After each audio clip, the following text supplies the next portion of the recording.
What is cracking, y'all? I don't know if that's a good word to use, but just pulled up. Had to get my tire fixed this morning. This is my wife's car, the one that I take fishing sometimes when I go on long adventures.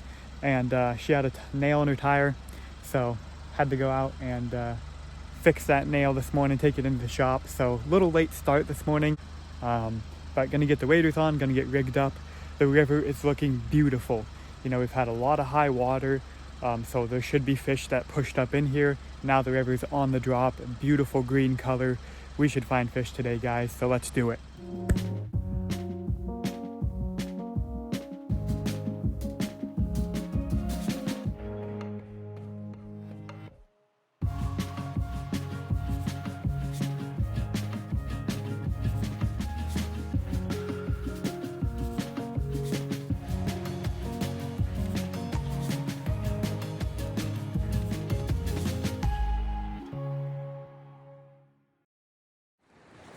All right, guys, made it down here to the creek.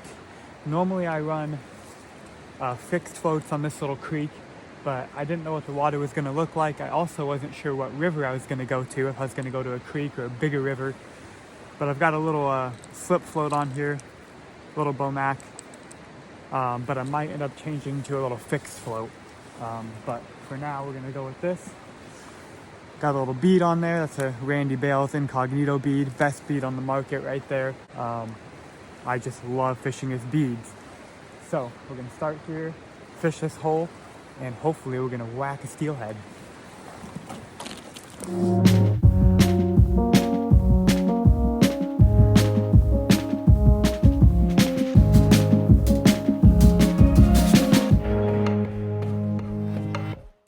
Alright guys, so before we go any further in this video, something I've been doing in some of these, and I'm starting to do it more, is share a little bit of the gospel with you. You know, I'm a Christian, and I figured, you know, this is a great way to kind of share the gospel to people that don't know Jesus Christ.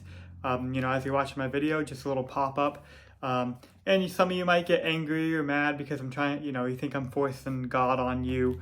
But no, I'm just trying to share, you know, my beliefs and what I believe, and maybe it'll interest you, and you can look into them and end up building a relationship with God, because God is way more than just a, you know, just a person, or, you know, you think this guy that just walked around the earth or died on the cross. People have heard different things, right? And they're like, oh, he's just a guy. But, you know, he's real, and you can have a relationship with him, and it'll change your life. But I'm just going to start from the beginning in this one, go right to Genesis. This is Genesis 1. In the beginning, God created the heavens and the earth. And that is where it all started right there, you know. And so we get this outdoor adventure. I get to go fishing. I get to go explore these wild rivers and these beautiful places, because in the beginning, he created the heavens and the earth. And it goes on, if you continue to read, on how he makes light and day. He makes animals. He makes the sea. All it goes on. But just... I just wanted to read the first part there. In the beginning, God created the heavens and the earth. That's Genesis 1:1. So anyway, I just wanted to start kind of throwing some Bible verses in my videos, and maybe getting a few of you guys interested. If not, you know, if you don't believe in this stuff, you know, God bless, and hope you guys are having a good day. So let's get back to the video.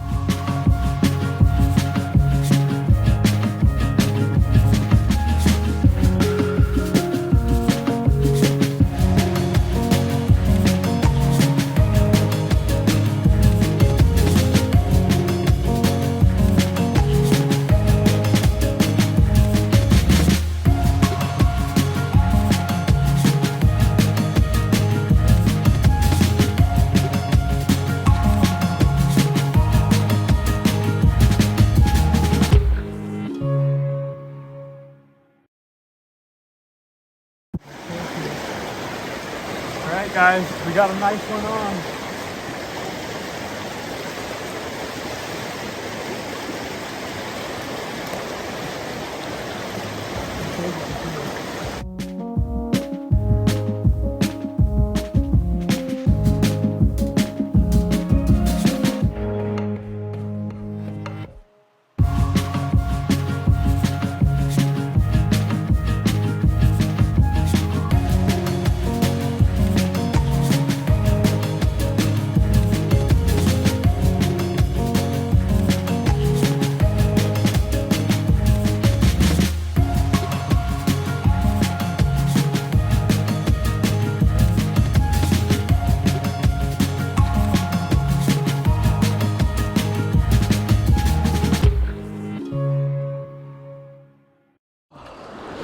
We're gonna get this one, guys.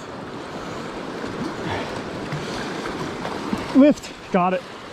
Dude, that is a tank too. Dude. Yes, let's go. That is a tanker. Oh, that, yeah. My gosh, guys. I worked for that fish there. Just a tanker of a hen. So, put the camera away for a while. I was just fishing around. My dad, as you guys saw, met me out here. I was gonna switch rivers, but he showed up, so I was like, heck, we'll just, stick it out. He forgot his waders, so I climbed up over this tree, because it's a really good looking hole, threw it back in there and fish on. The GoPro, I hate using GoPros. They're always dead, out of memory, or you hit record and it didn't start recording, so I don't know what I got on the GoPro, but my dad ended up getting wet to net that one for me, so I'm gonna go ahead and let him get in there and try to hook another one.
Alright, well I hope you enjoyed that video, guys. Again, we just started out, going up this little creek. My dad met me out there, but I don't fish it much because, WDFW kind of ruined this little creek, but water was high, so I thought, heck, I'll head up this little creek. My dad met me out there, and, we just had a good day. Started off slow, but then I found a nice hen, as you guys saw, just a beautiful, probably 10 to 12 pound hen. So then, was like, all right, well, I'm going to try to get my dad on a fish, was letting him fish around.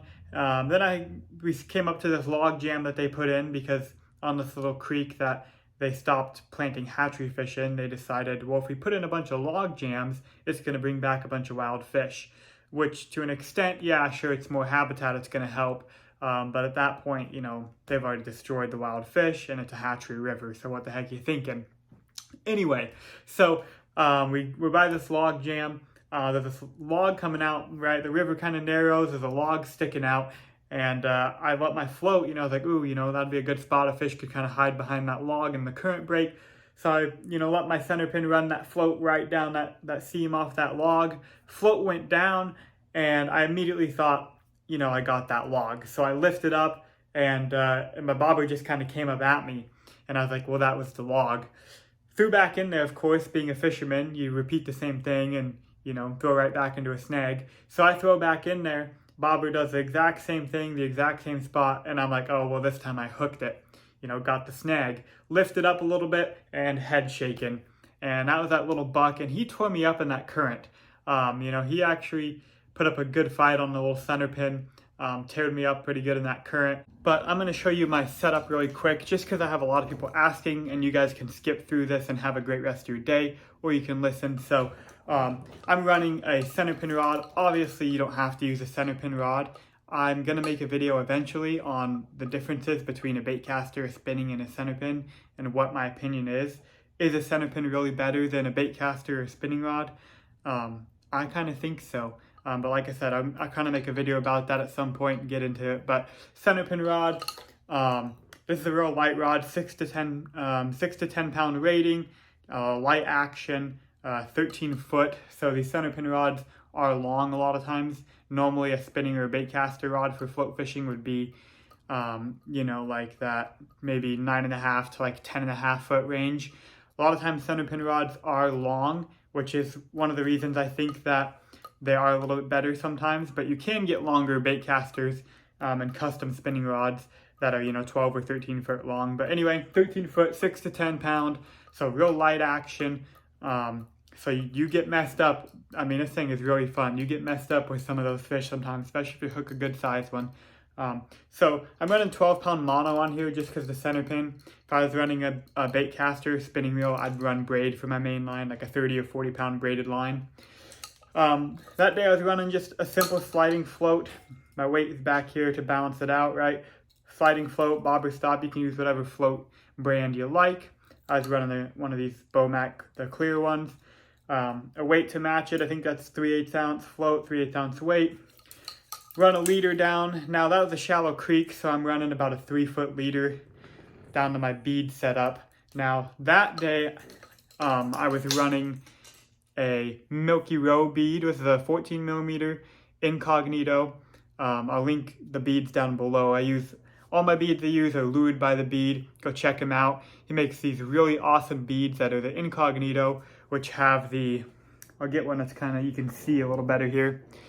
They have a soft shell on the outside of them and then a hard bead on the inside. So you run your line through that hard bead. So it's like fishing a hard bead. You can peg it on your line with a bobber stop knot or with a little tiny like 3 millimeter bead, so then it will never slide down. You can fish it a lot like a hard bead, but it's got the soft on the outside, so it holds scent. When the fish grab it, it's softer, so they don't just spit it out as fast as they would a hard bead, but it doesn't tear up because it's got a hard bead on the inside of it. It doesn't tear up like a soft bead where you set the hook a couple times, it's sliding over your stop, and then you rip, you know, it tears off and rips off. These beads will last a long, long time. But that day, I was running the Milky Row 14 millimeter. That's been a really good color for me this year. His Milky Row, it imitates almost like the old style bubblegum pink worms. You know, the old bubblegum kind of pink worm color that not a lot of people throw, and it's a very effective color. But that one's been pretty good for me lately. Got 2 fish in that video. But he has just a ton of different color of beads. So go check him out, guys. And that's my quick little rigging video. So thanks for watching. Hope you enjoyed. Tight lines, everybody. Hope you're out there slaying some steelhead. And I'll see you in the next video.